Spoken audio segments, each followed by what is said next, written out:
जी नमस्कार, मैं कुलदीप बागड़ी राजस्थान की कहानी में एक बार पुनः राजस्थान के लोक नृत्य लेकर आपके सामने आ गया हूँ।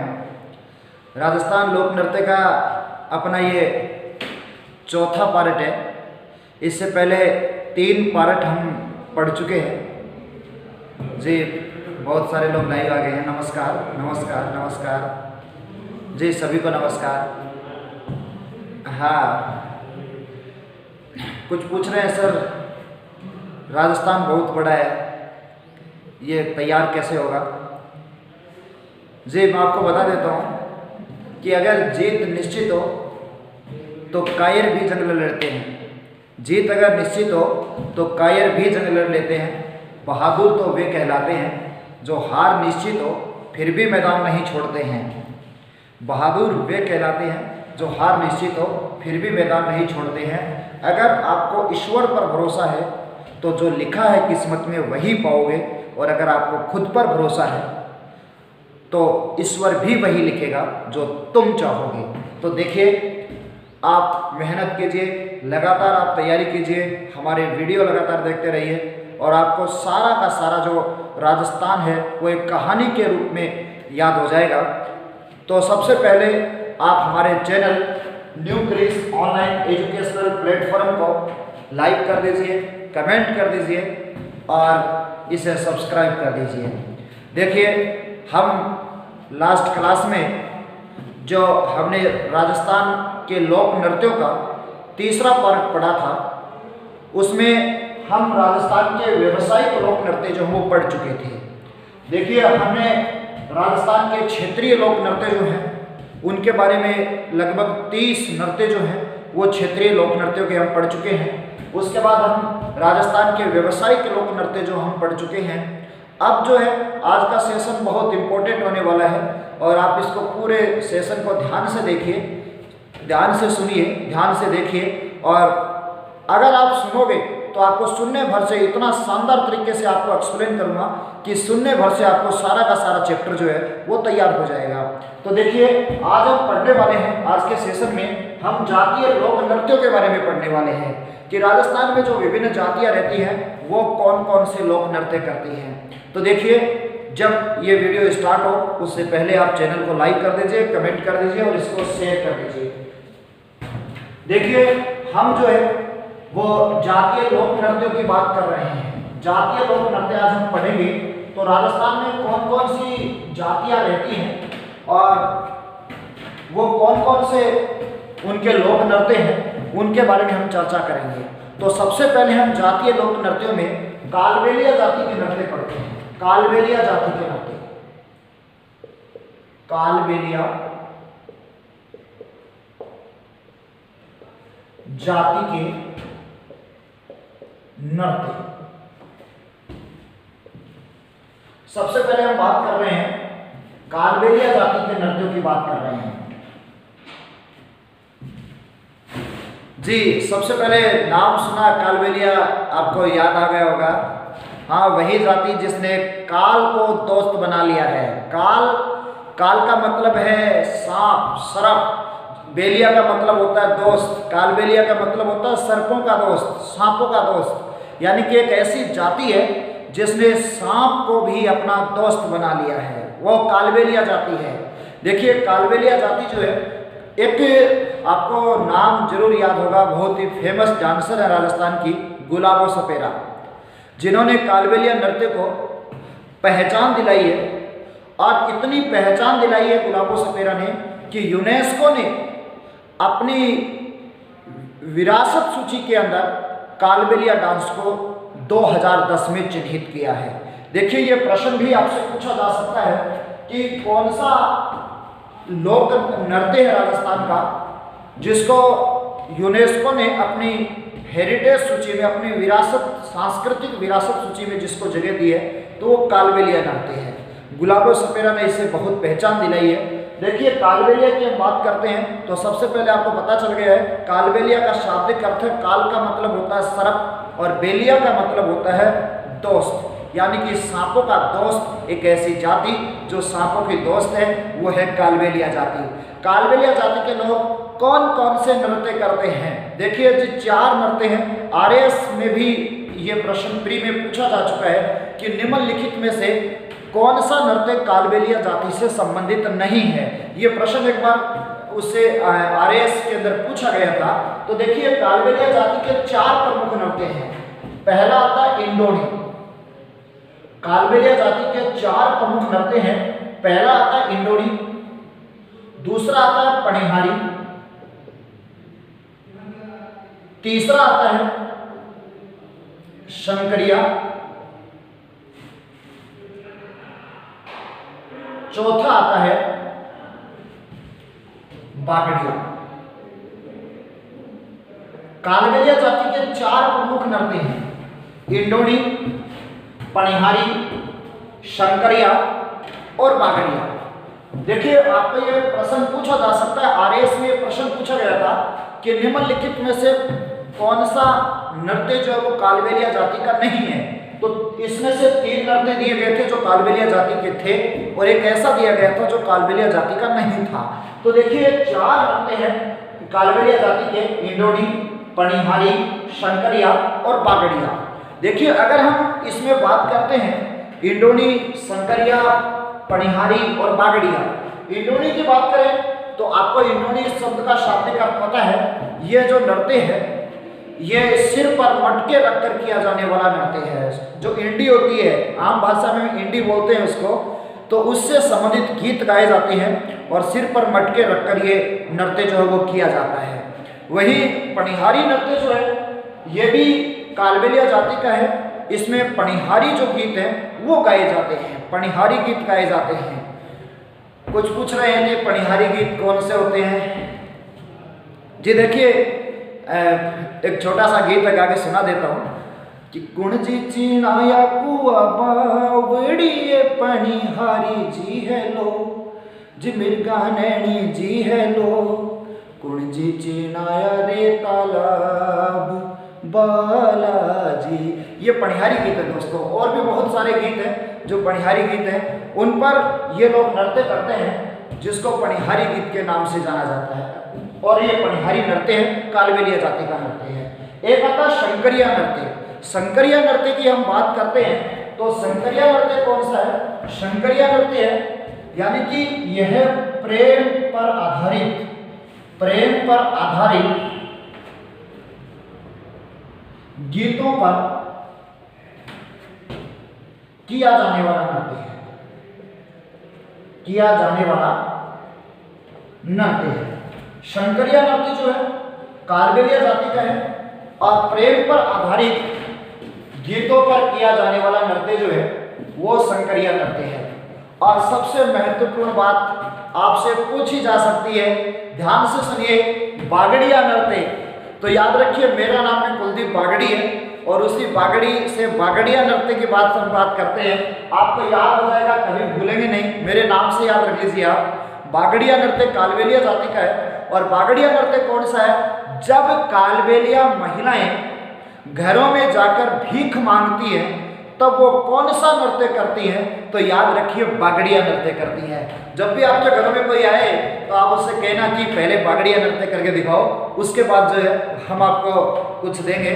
तो आपको जो नृत्य कालबेलिया लोग जो नृत्य करके दिखाएंगी, जो कालबेलिया महिलाएं नृत्य करके दिखाएंगी, वो बागड़िया नृत्य होगा। तो देखिए बागड़िया नृत्य कौन सा है? यानी कि भीख मांगते समय कालबेलिया महिलाएं जो नृत्य करती हैं उसको हम बागड़िया नृत्य के नाम से जानते हैं। प्रश्न पूछा जा सकता है कि कालबेलिया महिलाएं, ध्यान से सुनिए, कालबेलिया महिलाएं भीख मांगते समय कौन सा नृत्य करती हैं? तो आपको बताना है बागड़िया नृत्य करती हैं। तो याद रखिए कालबेलिया महिलाएं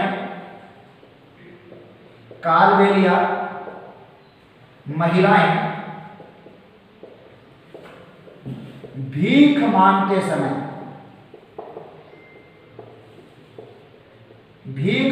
समय बागड़िया नृत्य करती हैं।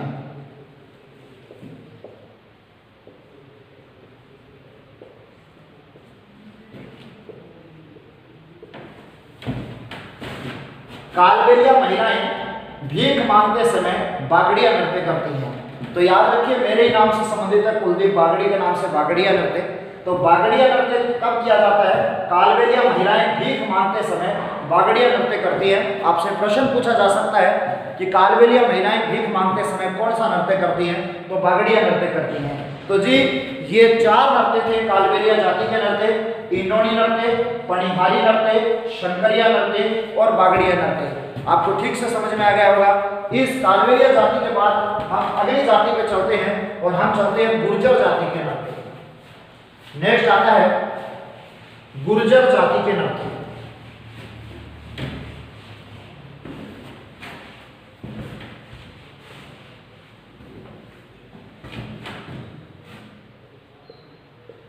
गुर्जर जाति के नृत्य। गुर्जर जाति के नृत्य की बात करते हैं। 2 प्रमुख नृत्य हैं गुर्जर जाति के। एक तो आता है चरी नृत्य, एक तो आता है चरी नृत्य, और दूसरा जो आता है वो आता है झूमर नृत्य। चरी नृत्य और दूसरा जो आता है वो आता है झूमर नृत्य। ये 2 नृत्य जो है वो गुर्जर जाति के नृत्य हैं। सबसे पहले हम चरी नृत्य की बात करते हैं। सबसे पहले चरी नृत्य की बात करते हैं। देखिए चरी नृत्य की बात करें तो चरी हम कहते हैं जो पीतल का कलश होता है, पीतल के कलश को चरी कहा जाता है। ये चरी नृत्य अजमेर में किशनगढ़ क्षेत्र का प्रसिद्ध है और एक नृत्यांगना है जिसका नाम है फल्कू बाई। एक नृत्यांगना है जिसका नाम है फल्कू बाई। उस फल्कू बाई ने इस चरी नृत्य को प्रसिद्धि दिलाई है। देखिए गुलाबो सपेरा जो है वो कालबेलिया नृत्य से संबंधित है। इसके अलावा गुलाबो सपेरा है, कंचन सपेरा है, ये जो हैं वो कालबेलिया नृत्य से संबंधित है।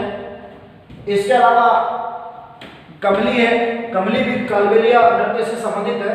अगर हम फल्कू बाई की बात करते हैं, फल्कू बाई नाम लिख रहा हूं, फल्कू बाई, फल्कू बाई का संबंध कौन से नृत्य से है प्रश्न पूछा जा सकता है। तो फल्कू बाई का संबंध जो है वो चरी नृत्य से है। चरी नृत्य क्या होता है? यानी कि पीतल का जो कलश होता है उस पीतल के कलश में कांकड़े और तेल डाला जाता है और उसमें अग्नि प्रज्वलित की जाती है और उसको सिर पर रखकर महिलाओं के द्वारा ये नृत्य किया जाता है जिसको चरी नृत्य कहा जाता है। चरी नृत्य कौन से क्षेत्र का प्रसिद्ध है? तो आपको बताना है किशनगढ़ क्षेत्र का प्रसिद्ध है। तो याद रखिए चरी नृत्य के बारे में सिर्फ आपको ये बात याद रखनी है कि यह किशनगढ़ अजमेर का प्रसिद्ध है।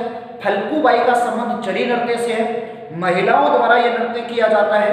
चरी हम बोलते हैं पीतल के कलश को, तो पीतल के कलश में कांकड़े होते हैं, कपास के जो बीज होते हैं, कांकड़े जो होते हैं उनमें तेल डाला जाता है और अग्नि प्रज्वलित की जाती है और उसके बाद महिलाएं इस नृत्य को करती हैं जिसको चरी नृत्य के नाम से जाना जाता है। नेक्स्ट आता है झूमर नृत्य। थोड़ा सा चरी नृत्य के बारे में लिख लेते हैं, आप भी साथ के साथ इसको लिख लेना। चरी नृत्य, तो इसमें पहले बात याद रखिए फल्कू बाई का संबंध, फल्कू बाई का संबंध चरी नृत्य से। इसके अलावा याद रखिए चरी नृत्य में यह महिलाओं द्वारा किया जाने वाला नृत्य है।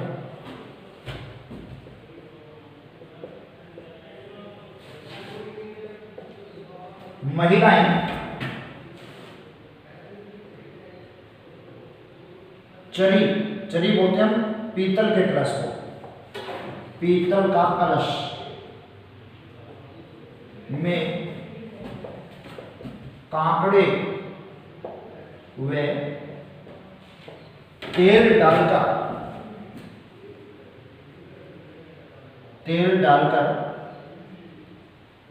अग्नि प्रज्वलित करती हैं तथा चरी को सिर पर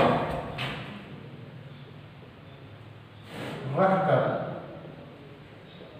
नृत्य करती है।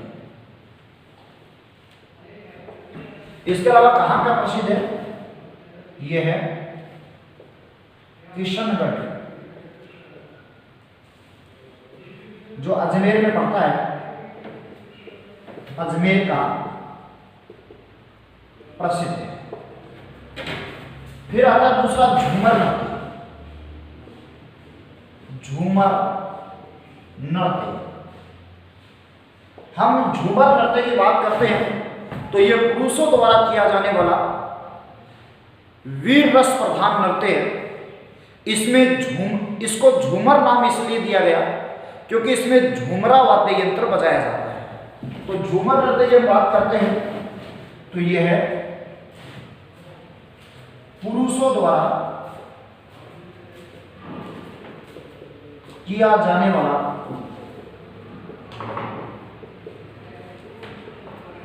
वीर रस प्रधान नृत्य है। इसमें झूमरा वाद्य यंत्र बजाया जाता है।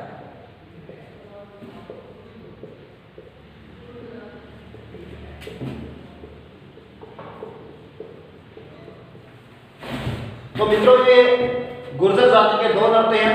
एक चरी नृत्य है, किशनगढ़ अजमेर का प्रसिद्ध है। फल्गुबाई का संबंध चरी नृत्य से है। चरी पीतल का कलश होता है जिसमें कांकड़े और तेल डालकर अग्नि प्रज्वलित की जाती है और उसके बाद महिलाएं इस नृत्य को करती हैं। किशनगढ़ अजमेर का ये प्रसिद्ध है। झूमर नृत्य की बात करें तो ये पुरुषों द्वारा किया जाने वाला वीर रस प्रधान जो है वो नृत्य है और इसका नाम झूमर इसलिए पड़ा है क्योंकि इसमें झूमरा वाद्य यंत्र जो है वो बजाया जाता है। आशा करता हूँ आपको ठीक से समझ में आ गया होगा। उसके बाद हम अगली जाति पे चलते हैं। हम नट जाति के नृत्यों की बात करते हैं। गुर्जर जाति के बाद नट जाति के नृत्यों की बात करते हैं। नट जाति के नृत्य,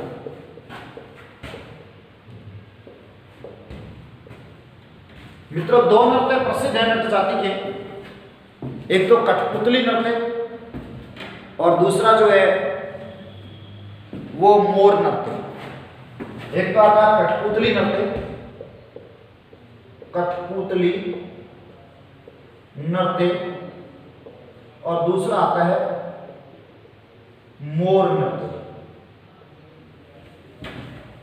देखिए, कठपुतली से समझ गए होंगे, लकड़ी का ये बना हुआ एक सेट होता है। जी कई बार प्रश्न आया कि कठपुतली घर कहां पर बना हुआ है? जयगढ़ के किले में बना हुआ है। जयगढ़ के किले में कठपुतली घर बना हुआ है। कठपुतली आपने देखी होंगी। कठपुतली नृत्य जो है वो नट जाति के लोग दिखाते हैं। पहले गांव में दिखाने आते थे, अब शायद नहीं आते हैं, लेकिन बड़ा ही मजेदार नृत्य होता है। देखा जाए तो बहुत अच्छा लगता है कठपुतली नृत्य। और ये कई बार प्रश्न आ जाता है कि कठपुतली किसकी लकड़ी से बनाई जाती है? कठपुतली जो है वो अरडू की लकड़ी से बनाई जाती है। प्रश्न पूछा जा सकता है कि कठपुतली का निर्माण किसकी लकड़ी से होता है? तो अरडू की लकड़ी से बनाई जाती है। अरडू की लकड़ी से, अरडू की लकड़ी से कठपुतली का निर्माण किया जाता है। और एक प्रश्न आपसे और पूछा जा सकता है, आपको ये तो याद रखना है कि नट जाति के लोग कठपुतली नृत्य दिखाते हैं। एक बात और याद रखिए, कठपुतली का जादूगर किससे कहा जाता है? तो दादा पद्म जी को कहा जाता है। देखिए ध्यान से सुनना है, आपको याद हो जाना चाहिए आपको यहीं पर।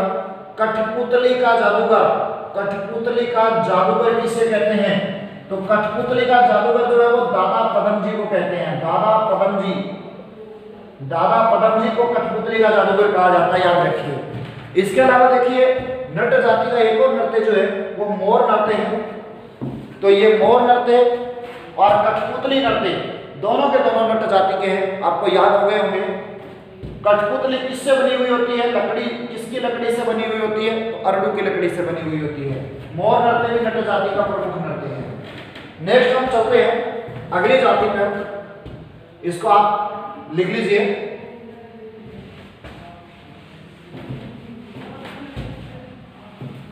अगली जाति आती है जिसका नाम है भांड जाति। भांड जाति, भांड जाति, देखिए भांड नाम सुना आपने, भांड जाति। भांड जाति का एक नृत्य है नकल नृत्य। आपसे पूछा जा सकता है नकल नृत्य कौन सी जाति से संबंधित है? नकल नृत्य कौन सी जाति से संबंधित है? तो नकल नृत्य भांड जाति से संबंधित है। वो अलग अलग रोल लेकर आते हैं, कभी हनुमान जी, कभी चोर, कभी पुलिस, कभी डाकू, तो देखिए कभी भगवान शिव। ये जो नकल नृत्य है ये क्या कि भांड जाति का नृत्य है। और एक बात और ध्यान से सुनिए, प्रश्न पूछा जा सकता है, एक व्यक्ति है जिसका नाम है जानकी लाल भांड, जानकी लाल भांड, और ये जो जानकी लाल भांड है इनको मंकी मैन ऑफ इंडिया कहा जाता है। प्रश्न पूछा जा सकता है कि monkey man of India, MONKEY, monkey man of India, monkey man of India किसे कहते हैं? जानकी लाल भांड को कहते हैं। तो ये बात याद रखिए, प्रश्न पूछा जा सकता है। तो देखिए नकल नृत्य ये भांड जाति का है। और इसमें एक बात और याद रखिए कि मंकी मैन ऑफ इंडिया किसे कहते हैं? तो जानकी लाल भांड को कहा जाता है।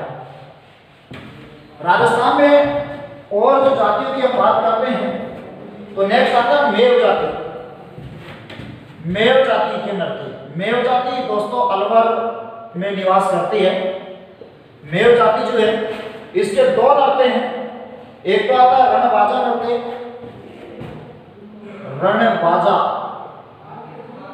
रणबाजा नृत्य, और दूसरा आता है रतवई नृत्य। रणबाजा नृत्य और रतवई नृत्य, रणबाजा और रतवई ये दोनों नृत्य जो है ये मेव जाति के हैं। रणबाजा नृत्य इनका युगल नृत्य है। रणबाजा नृत्य इसमें महिला और पुरुष दोनों भाग लेते हैं, इनका युगल नृत्य है। इसके अलावा रतवई नृत्य जो है ये सिर पर इंडोनी व खारी रखकर महिलाओं द्वारा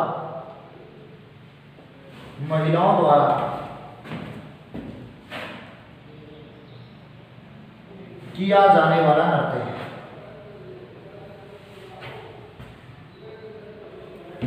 तो देखिए मित्रों, मेव जाति जो अलवर में निवास करती है इनके दो प्रमुख नृत्य हैं, एक तो रणबाजा नृत्य है और एक रतवई नृत्य है। रणबाजा नृत्य ये युगल नृत्य है जिसमें महिलाएं और पुरुष दोनों भाग लेते हैं। और रतवई नृत्य जो है इस पर सिर पर इंडोनी और खारी मैंने पहले भी नृत्य बताया था। खारी नृत्य कहाँ का प्रसिद्ध है? अलवर का प्रसिद्ध है। और मेव जाति की जो लड़कियां होती हैं वो विवाह के अवसर पर इस नृत्य को करती हैं। यानी कि जब सुबह सुबह दुल्हन की विदाई होती है तो दुल्हन की जो सहेलियां हैं वो सिर पर खारी रखकर नृत्य करती हैं, जिसको हम खारी नृत्य कहते हैं। वो भी इन्हीं मेव जाति का है। रतवई नृत्य भी वही रतवई नृत्य, उसी श्रेणी में हम रतवई नृत्य को रख सकते हैं। ये भी सिर पर इंडोनी और खारी रखकर महिलाओं द्वारा किया जाने वाला नृत्य है, रतवई नृत्य जो है। तो मेव जाति के दो प्रमुख नृत्य हैं, एक तो आता रणबाजा नृत्य और एक आता रतवई नृत्य। रणबाजा नृत्य और रतवई नृत्य ये मेव जाति का नृत्य है।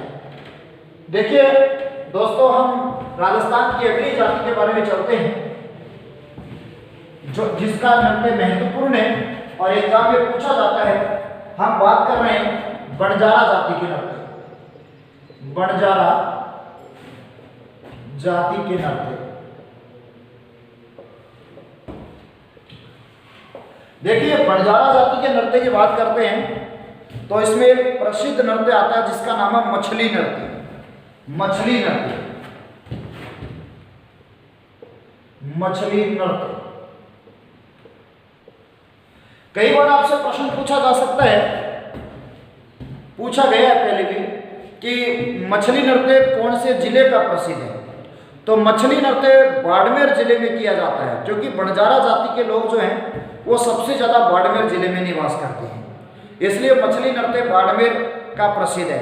अब इस नृत्य की एक इंटरेस्टिंग कहानी है, बहुत ही रोचक कहानी है। देखिए मछली नृत्य कैसा होता है। प्रश्न क्या पूछे जा सकते हैं, पहले तो वो देखिए आपसे प्रश्न पूछा जा सकता है कि मछली नृत्य कौन सी जाति का नृत्य है, तब आपको बताना बंजारा जाति का नृत्य है। बंजारा जाति का नृत्य है मछली नृत्य। दूसरा आपसे प्रश्न पूछा जा सकता है कि राजस्थान का वह नृत्य, ध्यान से सुनिए, आपसे प्रश्न पूछा जा सकता है कि राजस्थान का वह नृत्य जिसकी शुरुआत बड़ी सुखद होती है लेकिन उसका अंत बड़ा दुखद होता है। ऐसा कौन सा नृत्य है जिसकी शुरुआत बड़ी सुखद होती है लेकिन उसका अंत बड़ा ही दुखद होता है, वह कौन सा नृत्य है? तो मित्रों आपको बताना मछली नृत्य है जो बाड़मेर का प्रसिद्ध है। आखिर इसकी शुरुआत सुखद कैसे है और इसका अंत दुखद कैसे है, छोटी सी कहानी आपको बताता हूं कि कैसे नृत्य होता है। देखिए इसमें पूर्णिमा की जब रात होती है तो एक लड़की से कहा जाता है, उस दिन चंद्रमा जो होता है वो बड़ा सुंदर दिखाई देता है, अपनी रोशनी बिखेर रहा होता है और बड़ा सुंदर दिखाई देता है चंद्रमा। देखिए रात के समय में अपने डेरों के अंदर कालबेलिया, अपने डेरों के अंदर बंजारा जाति के जो लड़कियां होती हैं वो इस मछली नृत्य को करती हैं। उसमें उस लड़की से कहा जाता है कि ये जो चंद्रमा है ये तेरा भावी पति है। ध्यान से सुनिए क्या कहानी है, कैसे गीत गाए जाते हैं इसमें। ये जो चंद्रमा है ये तेरा पति है और तू इसे नृत्य करके खुश कर सकती है तो ये तेरा पति हो जाएगा। वो लड़की उस चंद्रमा को पाने के लिए काफी प्रसन्न हो जाती है और वो अब नृत्य करके चंद्रमा को प्रसन्न करना चाहती है। अब वो जैसे जैसे रात बीतती जाती है चंद्रमा उससे दूर होता जाता है और वो चंद्रमा को खुश करने के लिए बहुत जोर से नृत्य करती है। वो काफी घूमती है और जोर से घूमती है, चंद्रमा आगे चला जा रहा है, वो और जोर से घूम रही है। ऐसे में लास्ट में सुबह हो जाती है, चंद्रमा डूब जाता है और वो इतनी थक कर चूर हो जाती है कि वो जमीन पर गिर जाती है और गिर जाने से इस नृत्य के अंदर उसकी मृत्यु हो जाती है। उसे चंद्रमा नहीं मिल पाता है। मृत्यु हकीकत में नहीं होती है, उस नृत्य के अंदर उसकी हो जाती है क्योंकि लास्ट में वो थक कर चूर हो जाती है, पूरी रात नृत्य करती है। दूसरा इसमें एक दूसरी तरह का गाना गाया जाता है, दूसरी तरह का गीत गाया जाता है। उसमें यह होता है कि इसका नाम मछली नृत्य कैसे पड़ा है, इसमें एक दूसरा गीत भी गाया जाता है और वो ये होता है कि जैसे मछली होती है वो सागर में रहती है और सागर देवता जो हैं उस पर प्रसन्न हो जाते हैं और प्रसन्न हो जाते हैं, उस मछली की ओर आकृष्ट हो जाते हैं और उसे वो प्रेम के लिए प्रपोज कर देते हैं। ऐसे में क्या कि वो मछली जो उसे मना कर देती है तो सागर देवता समुद्र के अंदर लहर पैदा करते हैं जिससे मछली जो है वो तड़पती हुई घूमती उन लहर की भंवरों में वो घूमती रहती है और उसे कहते हैं कि कैसे भी करके आप जो है वो मेरी रिक्वेस्ट है वो एक्सेप्ट करें, लेकिन मछली ना कर देती है। थोड़ी देर बाद उस मछली का जो पति है वो वहाँ आता है, लेकिन तब तक मछली जो है वो मृत्यु को प्राप्त हो जाती है। तो देखिए ये एक ऐसा नृत्य है जिसकी शुरुआत बड़ी सुखद होती है लेकिन अंत बड़ा ही दुखद होता है। तो ये नृत्य है वो है मछली नृत्य। तो देखिए आपसे दो प्रश्न पूछे जा सकते हैं मछली नृत्य में। पहली बात, ये कहाँ का प्रसिद्ध है? बाड़मेर का प्रसिद्ध है। यह नृत्य बाड़मेर में प्रचलित है, बाड़मेर में प्रचलित है क्योंकि बंजारा जाति अधिकतर बाड़मेर में निवास करती है। दूसरी बात याद रखिए, दूसरी बात आपको याद रखनी है, यह ऐसा लोक नृत्य है, यह ऐसा लोक नृत्य है जिसकी शुरुआत सुखद होती है, सुखद होती है लेकिन अंत दुखद होता है।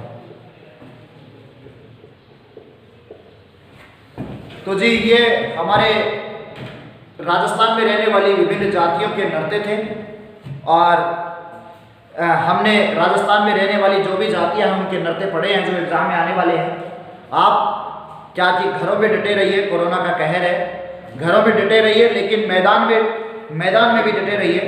आपको बहुत ठीक ढंग से ये तैयारी करनी है। और मैं चलते चलते आपसे सिर्फ यही कहता हूँ कि दुनिया से 2 कदम आगे वही चलते हैं जिनके अंगारों में पाँव नहीं जलते हैं। तो आप जो है वो तैयारी कीजिए, ठीक ढंग से तैयारी कीजिए। और आप हमारा channel New Kris online educational platform जो है उसको कमेंट कर दीजिए, लाइक कर दीजिए और सब्सक्राइब कर दीजिए। कल फिर मुलाकात होती है। आज इतना ही, नमस्कार।